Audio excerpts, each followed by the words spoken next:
Oke, selanjutnya. Nah, ini ada klasifikasi epilepsi. Jadi memang agak sedikit berbeda dengan klasifikasi si kejang. Sebenarnya sama, ada vokal, tetap ada vokal, ada aware, ada impaired awareness, ada motor dan non-motor, lalu ada vokal to bilateral tonic-clonic. Untuk di generalize juga ada, dibagi menjadi dua, motornya. Kalau motor itu berarti yang tonic-clonic, atau tonic, atau atonik. Sedangkan non-motor itu absence. Untuk unknown onset seperti yang tadi kan, kalau misalnya kita nggak tahu ya, kita nggak punya informasi yang cukup. Nah, sekarang ditambahin ada satu klasifikasi lagi namanya unclassified. Jadi ini kalau misalnya sudah dilihat oleh si dokternya dan dokternya ini bingung, ini harus dimasukin ke yang mana. Mungkin memang kejangnya agak sedikit berbeda gitu. Itu kita kategoriin ke dalam unclassified. Selanjutnya untuk etiologinya, ini ada dari perdosi, ada dari ileal. Sebenarnya sama aja ya. Ada idiopatik, tadi udah disebutin ya, di sebelumnya idiopatik artinya penyebabnya kita masih tidak diketahui. Kalau kriptogenik, kita yakin ada suatu penyebabnya, tapi kita saat ini belum tahu penyebabnya apa. Lalu ada juga simptomatis. Kalau dari ILAE, ya ada kelainan struktural, ada genetik, misalnya di keluarganya memang ada riwayat epilepsi, lalu ada infeksi, metabolik, imunologi. Kalau imunologi misalnya autoimun encephalitis, dia juga bisa bikin kejang, dan juga ada unknown. Oke, selanjutnya gimana nih cara penegakan diagnosisnya? Jadi pertama-tama pasti kita anamnesis dulu kan, dan khusus untuk kejang ini, sebaiknya anamnesis itu dua, secara autoanamnesis dan juga secara aloanamnesis, karena kita pengen minta ada saksinya, terutama untuk kasus yang generalized ya. Kalau vokal mungkin dia masih sadar, tapi ada juga yang impaired awareness. Tapi kalau misalnya generalized, dia kehilangan kesadarannya, berarti kita harus ada saksi matanya. Nah, untuk anamnesis dari kejang itu sendiri kita bagi menjadi 4 bagian lah ya. Yang pertama itu adalah preiktal. Iktal itu artinya kejang ya. Preiktal berarti kejadian sebelum kejang. Kita anamnesis.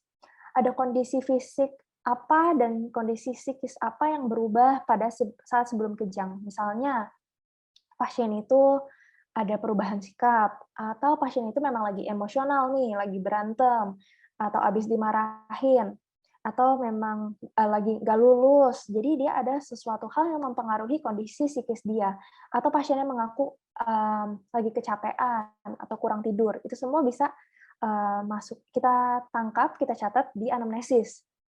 Selanjutnya, apakah ada aura atau tidak sebelum kejang? Aura itu bisa bentuknya olfaktori, misalnya dia ada penciumannya aneh. Jadi misalnya sebelum kejang, iya dia cium tiba-tiba ada sesuatu yang menyengat, atau tiba-tiba kecium kayak bau sampah atau bau wangi-wangian yang sangat menyengat. Atau bisa juga dalam bentuk penglihatan.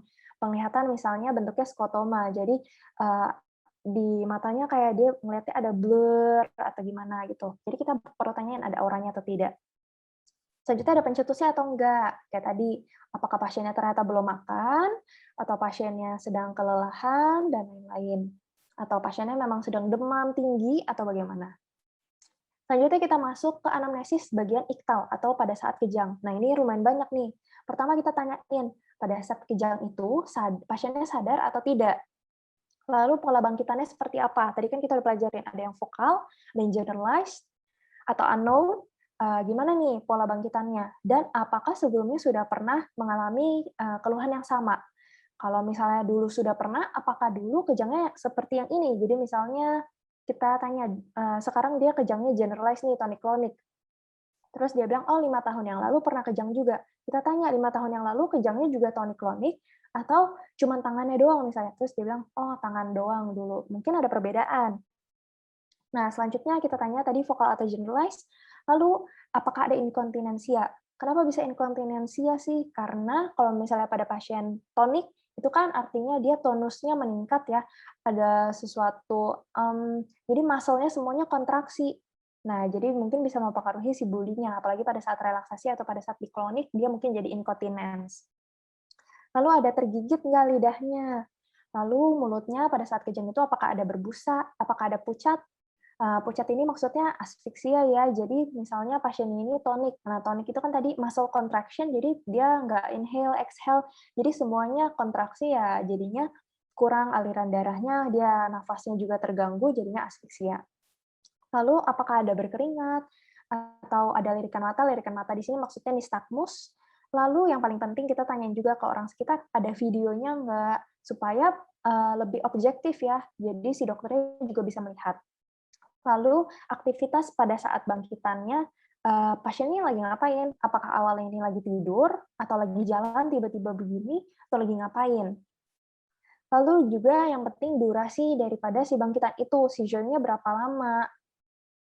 Nah, ini biasanya kalau misalnya melalui anamnesis ke pasien, karena kejang ini kan suatu hal yang bikin orang-orang sekitar tuh panik ya, bikin keluarga panik. Jadi biasanya yang sebenarnya cuma 30 detik kejangnya akan terasa sangat lama. Jadi pasien ini, keluarga pasien bilang, "Oh tadi ada 10 menit kayaknya," padahal cuma 30 detik. Jadi seperti hiperbola gitu ya.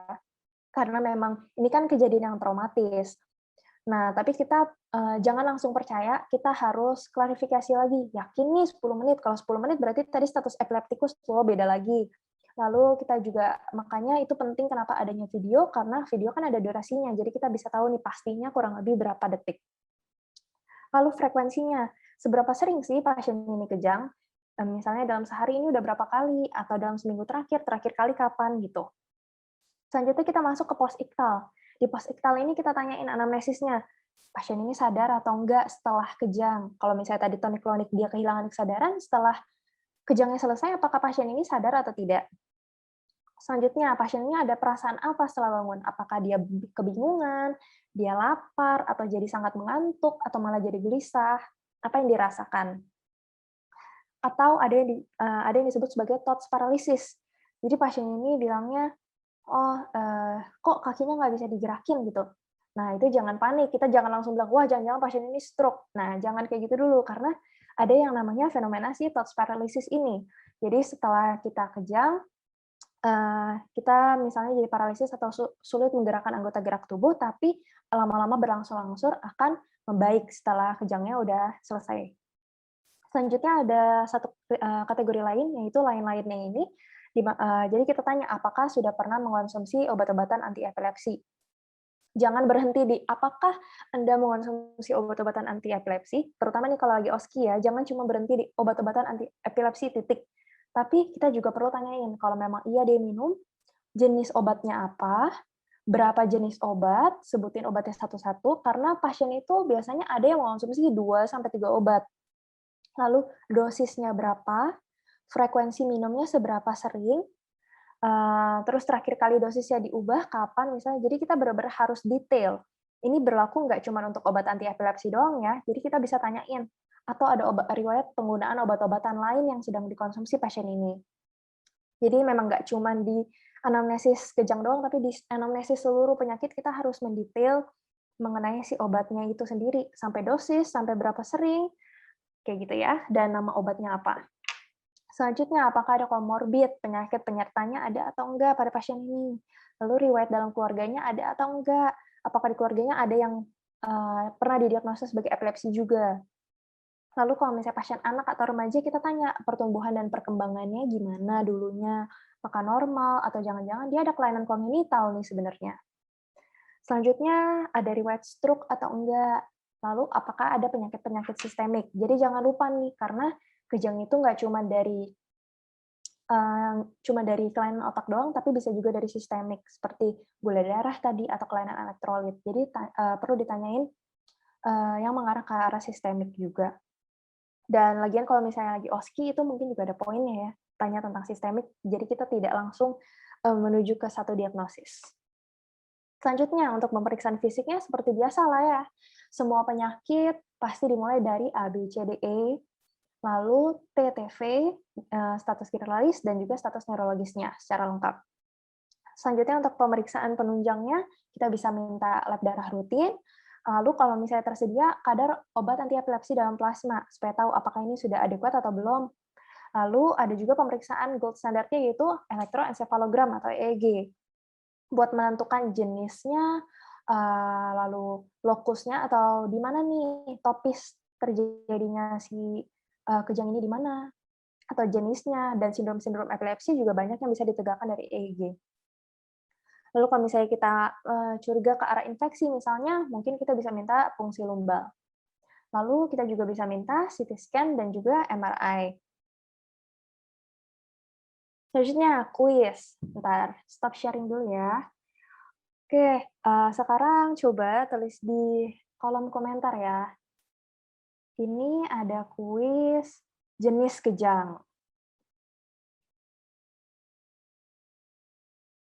Oke, udah kelihatan ya, ini ada satu video nih. Videonya tentang anak-anak yang sedang bermain, nanti akan satu anak yang kejang, lalu kalian tulis di kolom komentar, jangan takut salah, please ketik aja menurut kalian ini tuh sebenarnya kejang tipe apa sih? Tadi kan kita udah belajar ya, ada vokal, ada generalized, atau unknown, atau unclassified, coba ya.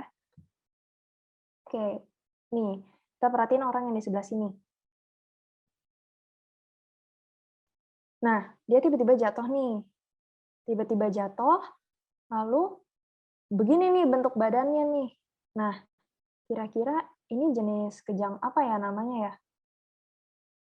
Ada yang tahu? Coba ditulis dulu di kolom komentar, please. Silahkan, nggak apa-apa, jangan takut salah. Oke, Agnes bilang atonik, Lily bilang atonik. Ada lagi yang lain yang ingin menebak? Atonik generalized, kata Boy ke Andreas. Ada lagi? Maaf sambil minum dulu ya.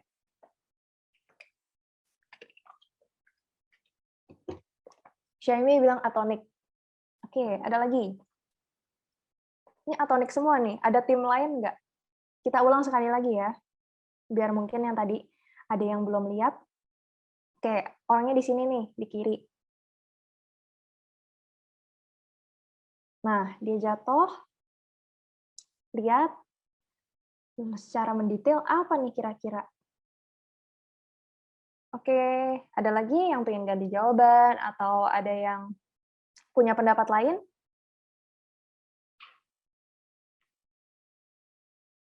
Nggak ada yang pengen ganti jawaban?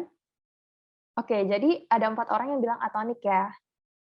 Oke, sayang sekali ini sebenarnya bukan atonik. Memang mirip ya. Tadi kan aku bilang atonik itu dia kehilangan tonus dari ototnya, jadi dia jatuh. Tapi kalau kalian perhatiin sekali lagi, dia ini sebenarnya adalah tonik. Jadi coba, kalau misalnya atonik itu harusnya dia lemes ya badannya. Tapi kalian lihat di sini dia kaku, kakinya tertekuk, si tangannya juga jadi tekuk, itu kaku. Itu jadinya tonik. Kalau atonik, dia harusnya kayak tiba-tiba jatuh tapi lemes, jadi kayak orang pingsan. Nah, lemes, itu baru atonik. Oke, nggak apa-apa. Kita lanjut ke kuis kedua ya. Kuis kedua, oke, kita ngomongin tentang anak ini deh. Kalau anak ini kira-kira apa nih? Dia lagi jalan, yang baju merah, nyusruk. Nah, apa tuh? Tapi dia bisa bangun lagi nih. Nah, coba kita ulang ya. Kalau yang ini kira-kira apa? Tebak aja. Nah, oke, ada yang bisa jawab kira-kira ini apa? Jangan takut salah ya, nggak apa-apa, kan di sini kita sama-sama belajar. Kalau benar semua, kalian perseptor ya. Generalized atonic, kata Glenn. Ferdi bilang atonik, Dewi bilang atonik, Syaimi bilang atonik. Yang lain ada lagi yang pingin tebak? Semua pada bilang atonik nih. Ada yang punya pendapat lain? Oke, banyak ya yang bilang atonik. Oke, benar. Yang ini benar atonik. Karena beda ya berarti sama yang tadi. Kalau yang tadi dia jatuh, lalu tangannya, kakinya kaku. Kalau kalian pengen lihat sekali lagi, ada perbedaannya ya jadinya. Dia jatuh, nah tapi nggak lemes. Dia malah kayak kaku gitu badannya. Nah, ini tonik nih. Selanjutnya kalau yang ini, dia beda ya, jatuhnya kayak lemes, tiba-tiba udah nggak punya tulang lagi gitu. Nah, itu namanya atonik ya. Jadi kita kalau misalnya anamnesis juga bisa nanya nih, gimana nih, tanya ke orang sekitarnya gitu. Kaku, jadi kaku, diem, atau dia kayak lemes tiba-tiba jatuh. Kalau atonik sih khasnya begitu ya, dia lagi naik sepeda, atau dia lagi jalan, tiba-tiba jatuh gitu.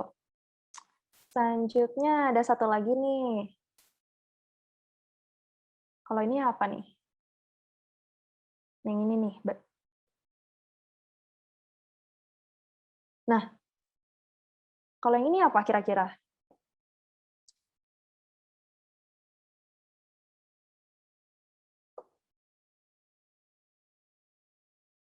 Nah, ada yang pengen coba tebak yang kali ini? Apa ya kira-kira yang ini?